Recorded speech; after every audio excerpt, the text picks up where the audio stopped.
Hello, I'm Mark Baer. You're watching the Your Town television show. My guest today, James Dorsey. Whale guy, I'm going to let you explain. Cetacean naturalist. Whales, dolphins, and porpoises are my preferred field of study, but I could probably add about 100 other species to that at this point because I've been doing this a long time. So first of all, I want to hold up the book and talk about the book. Yes, this is a memoir of 22 years that I worked at a gray whale sanctuary in southern Baja. And it's anthropology, natural history, indigenous peoples. It covers a lot of ground. Whales in captivity today, illegal whaling. I cover the whole gamut across the planet for what's happening in the ocean right now, and with whales in particular, especially gray whales have been my specialty for all those years. I want to put the two parts of your life together as looking for remote cultures. Yes. So how does these two pieces of it work, and kind of explain that? 27 years ago, my wife and I went on a sea kayaking trip for our 25th wedding anniversary. We had a pod of orcas come right up to us our first hour on the water. I had never seen a whale in my life before that. I touched this creature as it passed under my boat. On that same trip, I met indigenous people for the first time in the northwest coast. I was fascinated with both of them, and so that whale introduced me to two simultaneous careers that I've been pursuing ever since. What field of study do you do to go on this path? It's all self-taught. I don't have a degree. I'm only a naturalist, not a biologist, but it's hands-on on the water, observation, hours a day after hundreds of days on the water. Learn to read these animals' body language, anticipate what they're going to do. Same thing in visiting remote tribal cultures. I have a network all over the world that can introduce me to remote villages and tell them I'm coming in and I want to do some work on them, because I try to pick vanishing cultures that have no written language, and my stories about them are the only voice they have before they vanish from the earth. And this is taking you pretty much everywhere? So far, 59 countries. Wow. Yeah. When you go and they welcome you in, what length of stay will you do, and what kind of methodology will you use? I try to become a fly on the wall. Oftentimes, like in the Sahara Desert, I traveled with nomads as one of them. I dressed with them. I shared a camel with them, and I try to embed myself in the culture as much as I can. Mm-hmm. In Mexico, working with the whales, it's the same thing. The people down there that run the camp I work in, they're direct descendants of the Cochimi people, which occupied that part of Baja 10,000 years ago. And they've been connected to whales there ever since. In the book, I talk about these painted caves in the mountains 25 miles inland from the water, where they have decorated the walls with whales, painted whales on these walls that date back 10,000 years. Wow. So they were conducting religious ceremonies up there regarding these animals. That's the connection that's been there this long. Let's talk about the gray whale. Well, they're the slowest swimming whale of all of the whales, of 80-some species. So, give me the size and dimensions. A full-grown gray whale, 45 feet, 40 tons possible. Babies, 12 to 15 feet at 1 ton. These are large animals. They're about the third or fourth largest whale on the planet. And they went extinct. And how were they saved? Well, they weren't extinct. They were close to extinct. Close to it. Yes. What saved them was the Second World War. In 1939, we counted 6 whales migrating along the coast here, and we thought they were gone. That wasn't enough to keep the species going. But for 6 years, all the industrial whaling nations of the world quit killing whales for 6 years to kill people, and the gray whale rebounded during that time. Right? That was the first one. Then the second one, after the war, since there were so many whales, whaling was commenced again. And there were no protections then, like the Marine Mammal Protection Act. All this came later.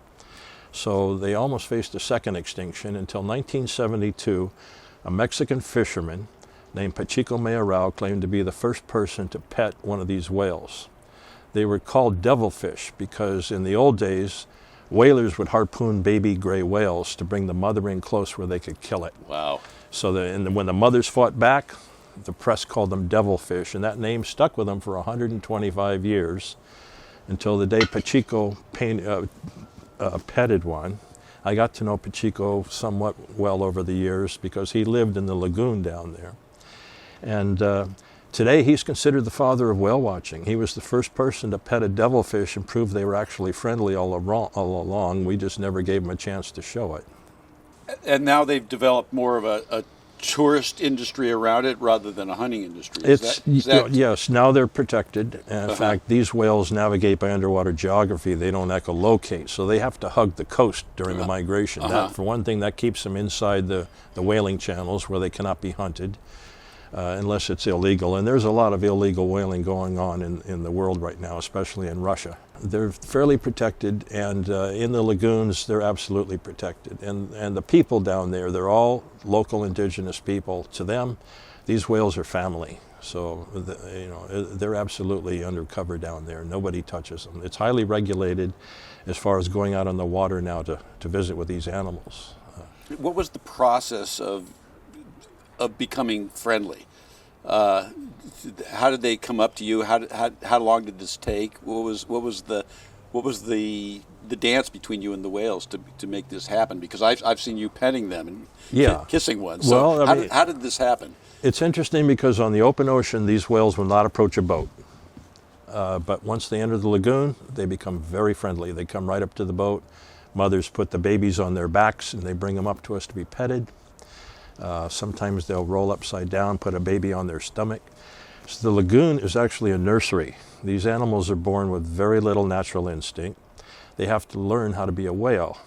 And mother teaches them, and they imitate everything mother does. That's how they learn.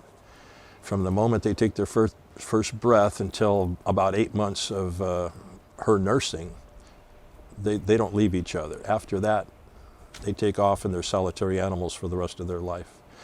But as far as approaching boats, it's a learned behavior. So the lagoon I worked in gets about 350 whales every season. Out of those, maybe 25 are going to approach boats.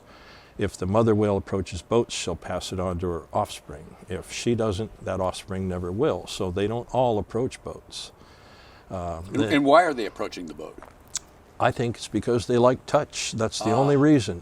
They don't have arms or legs. You're not like feeding them something. Oh, no, we don't feed them. We don't feed them. No, these are wild animals. In fact, these 3 lagoons in Mexico are the only place on Earth where wild animals in their natural habitat routinely seek human contact.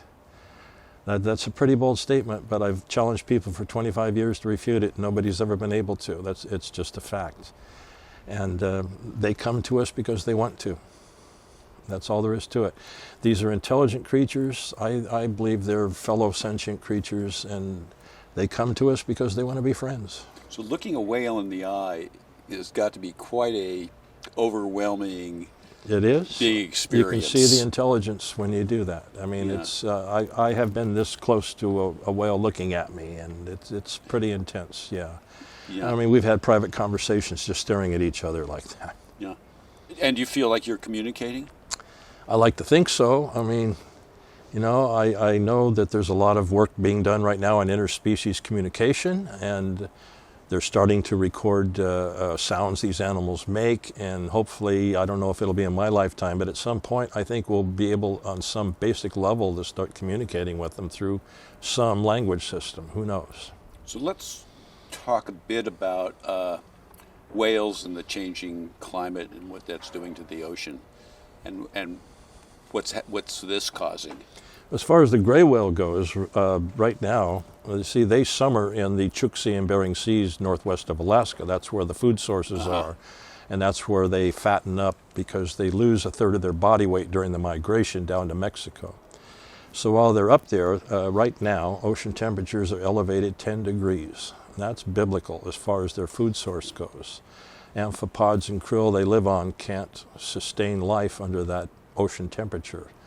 So I'm expecting a big die-off in these whales next year, just from a lack of food, starvation. Jeez. Yeah, I mean, the ocean I have always thought would heal itself. Now I'm not so sure. I think it's in trouble right now. I mean, I'm looking at Florida with the temperatures the same temperature as my hot tub, and I'm going, how's I've been watching the reefs die for the last 30 years. Fish have been literally boiled to death in the waters off Florida recently. Jeez. It's not an exaggeration. And so getting back to whales and climate change, you said that whales will play a role. And what do you mean by that? Whales poop near the surface of the ocean, and then they dive, right? Their poop is full of ingredients that are beneficial to I can't think of the word right now, where the photosynthesis happens at the surface, okay? And their poop is pulling carbon out of the atmosphere. When the whale dives, eventually their poop sinks to the bottom, the whale comes back up, it brings it back to the surface, and it's constantly recycling like that. Eventually it will sink down to the bottom of the ocean, taking a lot of carbon with it that's coming out of the atmosphere. So if we had whale numbers like we did 200 years ago, we wouldn't have any climate problems. Whales alone the action of the whale could keep the air clean. It's possible. Wow. And what's the next adventure for you? Well, besides getting the book out there. Yeah, I've been pretty busy promoting the Yes, book. I've yeah. got a lot of speaking engagements coming up. Next year I'm going to be leading a trip down to the Lagoon. It's the company I used to work for calls it Travel with the Author. And I'll be doing this annually like I always have been. It's just that now I'll be giving presentations down there about whales and speaking and educating people about it. And I continue to do so up here. And when I have time, I'll fly off some remote place in the world and find another tribe I haven't visited yet. Let's talk about the world travel. So you were with Bedouins. You were with some of the other. Let's go with some of the other tribes that you've been with. Probably visited 100 different tribal cultures. I got shot at on a volcano in Ethiopia by bandits, and my wife broke her leg up there. I've crossed the Sahara with Tuareg nomads. I've undergone an exorcism in Benin during a voodoo ceremony. I know this stuff sounds very much out there, but it's my life, and it doesn't seem unusual to me. I've been doing it so long. What's the commonality in indigenous people? I mean, do you feel a commonality, or is every group remarkably different? Well, I mean, stylistically and customs are certainly different, but I mean, everybody, it's all about the family, right? Everybody wants to have a good life for their family, and that's been universal around the world, except for a lot of Middle Eastern extremists right now who don't have much value for life. But other than that, no matter how remote the village I visited, the people are pretty much just the same we are. They've just had a different environment to grow up in. You know? And are they as curious about you as you're curious about them? Yes, because when I started doing this, I was worried about how this would happen, how I could get into these places. But I think they're more interested in me when they've never seen somebody like me before. You know, in fact, one of the greatest days I had after I got back from my trip across the Sahara with Tuaregs, I didn't know how to thank them. I didn't want to just give them money because they had no use for money. So I took them into my hotel room in Timbuktu, and I hooked up a black and white television to my portable hard drive, and I showed them images of whales, because it's a landlocked country in Mali, and they'd never seen anything like this. And these two desert nomads are sitting on my bed screaming at the television set, "Big fish, big fish." They had nothing to compare it to except a hippopotamus that they had seen. So wow, that was their reference. That's an eye-opener. Yeah, and I put that whole story in here too. And how is it going somewhere where not everybody's hooked onto their phone? Well, cell phones are pretty ubiquitous around the world. So everybody's on their phone everywhere now. I have photos of nomads on sat phones, Maasai warriors carrying them in their earplugs. There are phones all over the earth now. In Timbuktu, which used to be considered the most remote place on earth, you can see all these satellite dishes on the top of mud houses. So Yeah. So the remote ain't so remote anymore. Not anymore. Just in China, where they keep shutting down internet servers, and as they pop up just as quickly. So. And have you've traveled China? Yes. And what was that like? What was? Well, it was fascinating, but I wouldn't go back. It was an absolute police state. It's fine if you're on an organized tour, but I was traveling with another explorer, and we had guns in our face every day, and having to deal with Communist Party thugs. It was not a pleasant experience in that respect. So there aren't. So who are the great? Before we leave, who are the great heroes of yours? The great explorer heroes. One of them died only about 7 or 8 years ago. His name was John Goddard. I considered him to be the world's greatest living explorer. I not only got to meet him, but I became his brother in the Adventurers Club in Los Angeles. Sir Ranulph Fiennes, the great British explorer, is another one. He's still out there going strong. And oh gosh, I could go on about explorers. I mean, there's hundreds of them that would be in my pantheon. I don't remember if you read the book, The Short Walk in the Hindu Kush. Yeah. But these guys go through this amazing adventure, and they fight for their lives, and at the end they meet a real explorer. The guy barely gives them the time of day. Yeah, yeah. Well, I thought, okay, that's what it's like. Yeah. I know a lot of people who do this for a living, surprisingly enough. I mean, I'm a longtime member of the Adventurers Club, which is based in Los Angeles, and I'm also a fellow of the Explorers Club, which is worldwide, and that's based in New York. So I've got a worldwide network of people that all do. And there's this sort still of thing. adventure to be had, I guess. Absolutely. You know, I guess that's what we forget. There is still adventure out there. Even though the Earth's been discovered everywhere, there are still things within it that have not been found yet. I mean, it's pretty amazing. Like when I found these painted caves in Mexico for these whales, and, very few people knew about that. So let's hold the book up one more time. James Michael Dorsey, The Lagoon. The Lagoon. Get it on Amazon. Get it where you can. Get it any major bookseller. Yeah. This is great. It's been a pleasure. Thank you. Thank you, Mark. I'm Mark Baer. You're watching Your Town Television, and we're out of here.